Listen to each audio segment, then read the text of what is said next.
თბილისში სავაჭრო უძრავი ქონების ბაზარი მზარდია. დაგეგმილი პროექტების განხორციელების შემთხვევაში გალთან თაგართი ვარაუდობს, რომ 2030 წლამდე თბილისის დამატებით 140,000 კვადრატული მეტრი სავაჭრო უძრავი ქონების ფართი შეემატება. 2025 წლის მონაცემებით თბილისის ძირითადი სავაჭრო უძრავი ქონების ბაზრის მოცულობა 1,300,000 კვადრატული მეტრია. როგორია მოთხოვნა ბაზარზე, რის ხარჯზე იზრდება სექტორი და ხომ არ ქმნის რისკებს ჭარბი მიწოდება. სტუმართან გალთან თაგართის სექტორული კვლევების უფროსთან სუკა თავყელიშვილთან ერთად ვისაუბრეთ. მოგესალმებით, ძალიან დიდი მადლობა კაცემ სტუმრობისთვის. საკმაოდ საინტერესო თემაზე უნდა ვისაუბროთ. ერთი რაღაც გარკვეული პერიოდის განმავლობაში თბილისში თითქოს შეინიშნებოდა კომერციული ფართების ნაკლებობა. დღეს საკმაოდ მრავლად არის კომერციული ფართები, ან რეალურად მშენებარე ეტაპზეა. რა ტენდენციებია ამ ბაზარზე, ამ კვლევის მიხედვით, რა სურათი გვაქვს და რა თქმა უნდა ვისაუბროთ პერსპექტივის ნაწილზეც, რა მიმართულებებით ქალაქის მაგალითად დედაქალაქში თუ რეგიონებში სად არის რეალურად უფრო მეტი პერსპექტივა ამ ნაწილში. კი ბატონო, მოგესალმებით, მივესალმებით თქვენს მაყურებელს და მადლობა მოწვევისთვის.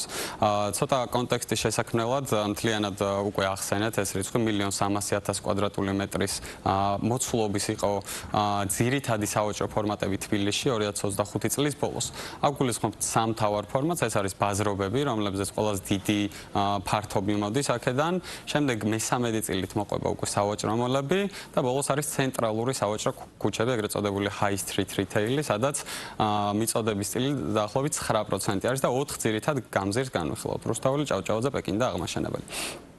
კონკრეტულად სავაჭრო მოლებზე თუ ვსაუბრობთ, მიწოდების მხარეს სწორი შენიშვნაა, რომ ბოლო წლებში ეს დეფიციტი იგრძნობოდა, იმიტომ რომ რეალურად ბოლო წლებში მიწოდების მხარეს სტაგნაცია ჰქონდა. თუ შევხედავთ ისტორიულად როგორ იზრდებოდა სავაჭრო მოლების მიწოდება, 2011-19 წლებში გაიხსნა ხუთივე მთავარი სავაჭრო მოლი თბილისის მასშტაბით და ასევე უბნის ტიპის მოლებს, რასაც ვეძახით, რაც უფრო ლოკალურ მოთხოვნაზე არის გათვლილი. 2020-დან 24 წლამდე კი არც ერთი დიდი მოლი არ გაფართოვებულა, არც ერთი ახალი მოლი არ გახსნა და უბნის მოლებში ძალიან მინიმალური ზრდა ჰქონდა. ხოლო 2025 წლიდან ვიმყოფებით მიწოდების ახალ ფაზაში, სადაც უკვე ვნახეთ East Point-ის გაფართოება, ვნახეთ Outlet Village-ის გახსნა და ასევე, როგორც უკვე აღინიშნა, იმ შემთხვევაში თუ დღეს დაგეგმილი პროექტებიდან ყველა განხორციელდა, მინიმუმ 140,000 კვადრატულის დამატების მოლოდინი გვაქვს. ამდენის საჭიროება არის თუ არა დავუშვათ თბილისში, იმიტომ რომ რეალურად თითქოს ერთი შეხედვით ყოველ შემთხვევაში ჩანს, რომ მოლები იტევს მოლებში საკმაოდ დატვირთულია, მაგრამ რეალურად არც იმდენად, რომ ახალი კომერციული დავუშვათ ობიექტები ვერ განათავსოს და ვერ დაიტიოს. ამდენი საჭიროება არსებობს, 140,000 კვადრატული საკმაოდ დიდი მოცულობაა ყოველ შემთხვევაში ჩემი მოსახედიდან. ნამდვილად დიდი მოცულობაა, დღევანდელ მიწოდებას თუ შევადარებთ, დაახლოებით 33%-იანი ზრდა არის, თუმცა თუ მოთხოვნაზე უნდა ვისაუბროთ, დღევანდელი პარამეტრები საინტერესო იქნება თუ როგორ გამოიყურება მოლების.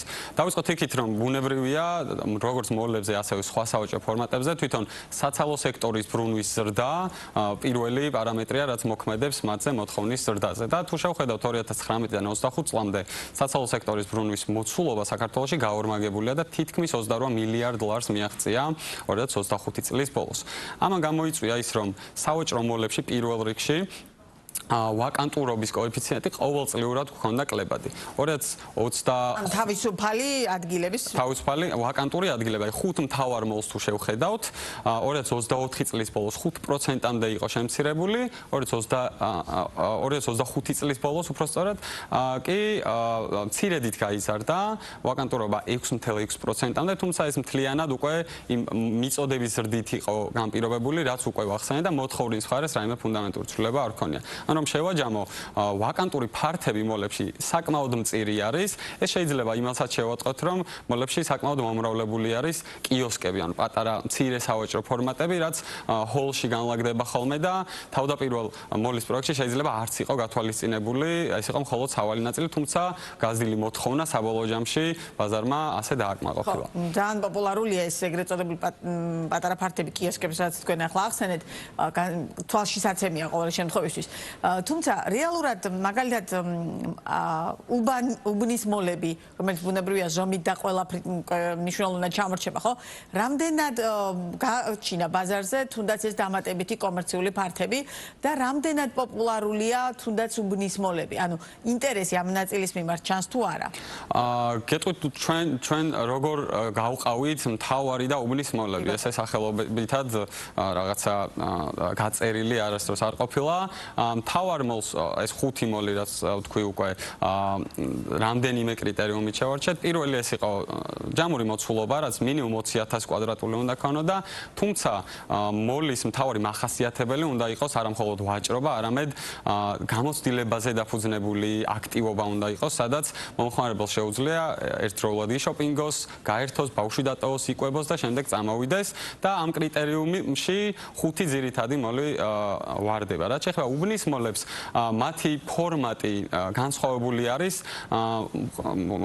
უფრო მეტად შოპინგზე არის დაფუძნებული აქ გამოცდილება, ვიდრე სხვადასხვა აქტივობაზე, სადაც ერთიან სივრცეში ყველაფრის გაკეთება შეიძლება. კი ბატონო, ძით თქვენ ახლა ჩავთვალეთ ის ძირითადი გამზირები, რომელიც ანუ ერთი არის ბაზრობების ნაწილს ასევე ვიკითხავ, მოლები და ასევე ქუჩები. 4 ძირითადი ქუჩა, ხო, რომელსაც განთავსებულია მეტნაკლებად ეს კომერციული ობიექტები, მათ შორის მაღაზიები, შოპინგის კუთხით და ასე შემდგომ.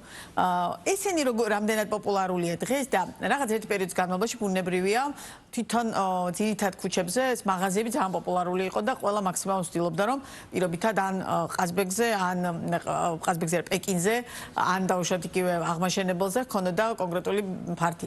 თითქოს შემდგომ ეს ტენდენცია შეიცვალა და მოლებში გადაინაცვლა. ეხა როგორი სურათია მაგალითად რომელს უფრო თანაბრად არის გადანაწილებული თუ რომელიმეს უფრო მეტ უპირატესობას აინჭებენ?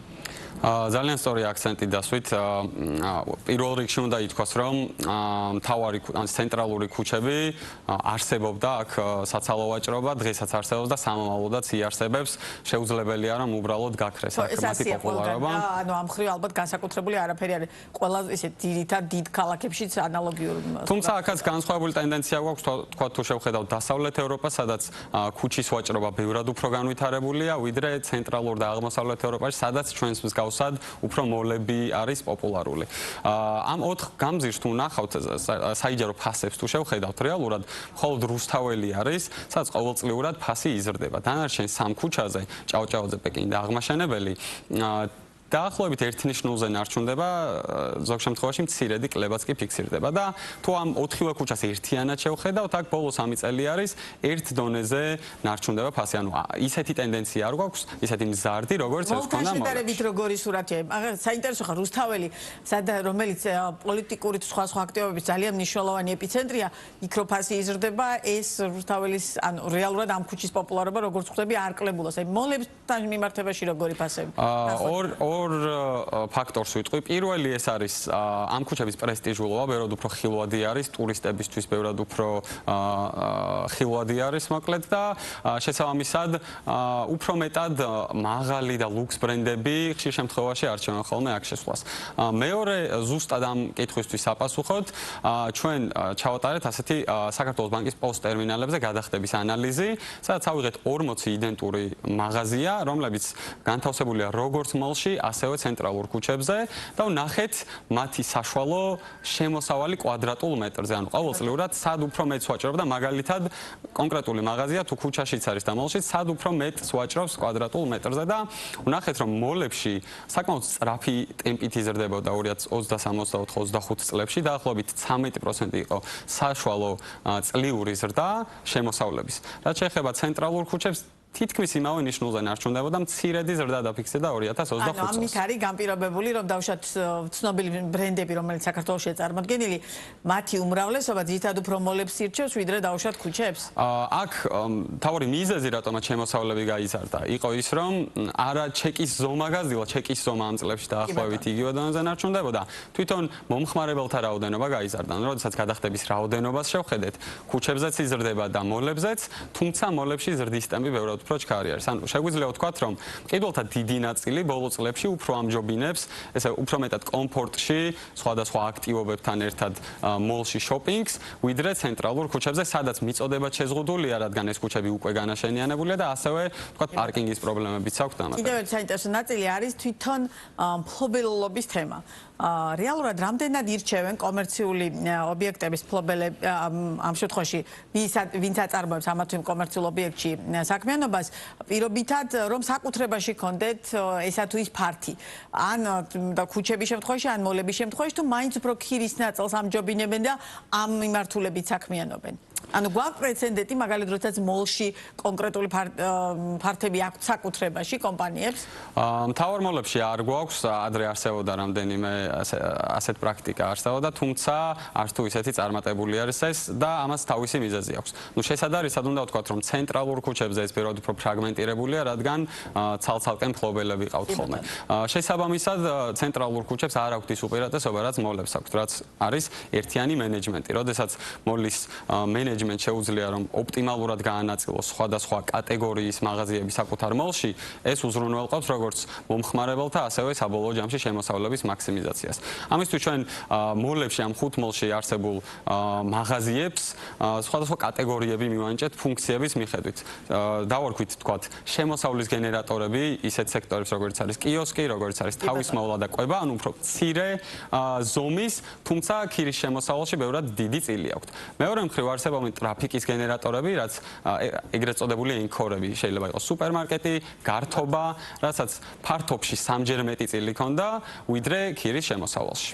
და კიდევ ერთი თემა, ონლაინ ვაჭრობა, რომელიც ასეთი პოპულარულია დღეს და ბოლო წლებში იზრდება და იზრდება. აი, კლავაც აჩენს თუ არა მოლებში ან რომელიმე სავაჭრო ქუჩებზე კომერციული ფართის განსაკუთრებით შოპინგის კუთხით ქონის საჭიროებას. მაგალითად ისეთ ქვეყანაში როგორც ჩინეთი, საიდან ძალიან ბევრი პროდუქცია ივაჭრება ონლაინ და ვიწერს და ასე შემდგომ, იქ თანათანობით ტენდენცია, ვისაც ვესაუბრებ მე ამ სექტორის წარმომადგენლებს, რომელსაც შემოაქვს საქართველოში სხვადასხვა ტიპის პროდუქცია, მათ მითხრეს, რომ ეს ძირითადი დავუშვათ შენობები, სადაც შეგიძლია იყიდო, აღარ არის ქალაქის ცენტრში და გადატანილია პირობითად ქალაქ გარეთ და შემდგომ და აღარ არის მაინც და მაინც პოპულარული, რომ კონდეთ წარმოდგენილი იყო რაღაც განსაკუთრებულ დიდ სავაჭრო ობიექტში ან ცენტრში. საქართველოში ამ კუთხით ტენდენცია როგორია და ონლაინ ვაჭრობამ და აი ამ ელექტრონული კომერციის განვითარებამ აი ეს მიმართულებას რეალურად შეძლო თუ არა კონკურენციის გაწევა თუ პირიქით მაინც ეს მიმართულება რჩება მოლების და დავუშვათ სავაჭრო ქსელების ნაწილი კვლავაც პოპულარული. საკმაოდ პოპულარული კითხვაა და და დღესაც არსებობს მითი, რომ შეიძლება ელ-კომერციის ასეთმა ზრდამ ჩაანაცვლოს ტრადიციული ვაჭრობა და საერთოდ გააქროს იმის საჭიროება, რომ ფიზიკურად ამდენი კომერციული სივრცე გქონდეს. თუმცა ეს შიში დასავლეთის ქვეყნებშიც ჩვენზე უფრო ადრე არსებობდა, სადაც უფრო სწრაფად დაიწყო, უფრო ადრე დაიწყო ბაზარმა ზრდა. ამერიკაშიც და ევროპის განვითარებულ ქვეყნებშიც ეს არ არის ესეთ პირიქით ელ-კომერცია და ფიზიკური ვაჭრობა ინტეგრირდა ერთმანეთთან და პირიქით ერთმანეთის შემავსებლები უფრო აღმოჩნდა ვიდრე ჩანაცვლებლები. რაც შეეხება საქართველოს кейსს, აქ თუ შევხედავთ ადგილობრივ ელ-კომერციას, მისი წილი ყოველწლიურად მზარდი, თუმცა მაინც ძალიან მცირე არის, 2025 წელს საცალო ვაჭრობის ბრუნვის მხოლოდ 2.3% მოდიოდა მასზე. რაც შეეხება საერთაშორისო ელ-კომერციას, ეს ცალსახად ბევრად უფრო მნიშვნელოვანი გამოწვევა შეიძლება იყოს ფიზიკური ვაჭრობისთვის, კონკრეტულად მაგალითად ტანსაცმელი და აქსესუარებში, სადაც ხშირად არსებობს პრაქტიკა, რომ სხვადასხვა ქვეყნებიდან იწერენ. ამისთვის ჩვენ შევხედეთ თუ რამდენ ფული იხარჯება საქართველოდან უცხოეთში, როგორც ელ-კომერციაზე, ასევე ფიზიკური ვაჭრობისას, ანუ როდესაც მოგზაურობთ და ფიზიკურად ყიდულობთ და ვნახეთ, რომ ჯამურად 3.8 მილიარდი ლარი დაიხარჯა 2025 წელს, საიდანაც უდიდესი წილი 1.4 მილიარდი ლარი მოდიოდა ტანსაცმელსა და აქსესუარებზე. და აქედან 50% ამ ბრენდების იყო ლუქს ბრენდები.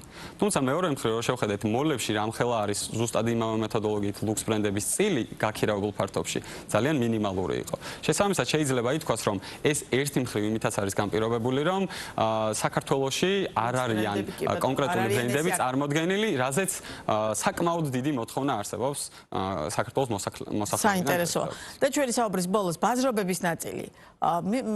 მიუხედავად იმისა, რომ რეალურად საკმაოდ დიდი მოცულობა და ფართი უკავიათ, რამდენად კვლავაც არის პოპულარული ბაზრობებზე დავუშვათ ეს ნაწილი, რამდენად აქტიურად დადიან მოქალაქეები კვლავაც ბაზრობებზე, თუ ამ ნაწილშიც მოლმა და დავუშვათ ქუჩებმა, კომერციულმა ქუჩებმა ჩაანაცვლეს ეს მიმართულებაც.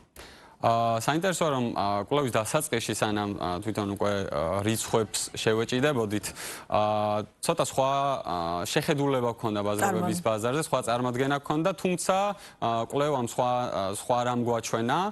რეალურად ბაზრობებზე შეგვიძლია თამამად ვთქვათ, რომ მოთხოვნა დღეს არსებობს და მას ყავს განსხვავებული, ანუ მოლებისგან და ქუჩებისგან გამოყოფილი, ლოიალური და ფასზე ორიენტირებული მომხმარებელი. როდესაც ჩვენ მიწოდება შევხედეთ, ანუ თბილისში არსებულ ბაზრობებში სავაჭრო ადგილების რაოდენობას, ის ყოველწლიურად სტაბილურად იკლებს. 2019 წელს იყო 20,000 ესეთი ადგილი, 2025 წელს დაახლოებით 17,000-მდე შემცირდა. ანუ სულ დაკავებულია თუ რა მიზეზით იკლებს?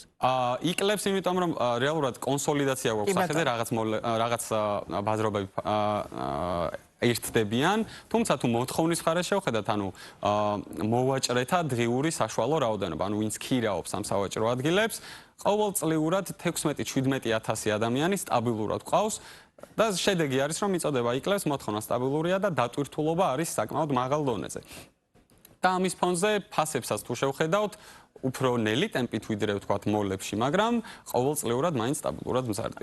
ანუ აი ამ სამი სეგმენტიდან ყველაზე პოპულარული მაინც რომელია? ყველაზე პოპულარული ცალსახად შეგვიძლია ვთქვათ, რომ სავაჭრო მოლებია, თუ სამივე სავაჭრო ფორმატის იჯარების ზრდის ტემპს შევხედავთ, 2019-დან 25 წლის ბოლომდე ქუჩებზე და ბაზრობებზე დაახლოებით 35%-ით გაიზარდა ფასები, მოლებში ეს ზრდის ტემპი ორჯერ სწრაფი იყო, 73% შეადგინა. ძალიან დიდი მადლობა ამ საინტერესო კვლევისთვის, ანალიზისთვის, წარმატების გისურვებ და რა თქმა უნდა, კვლავაც სიამოვნებით გიმასპინძლებთ ახალი კვლევებით პირდაპირ ეთერში. სუკა თავყალიშვილი იყო ბიზნეს პარტნიორის პირდაპირ ეთერის სტუმარი.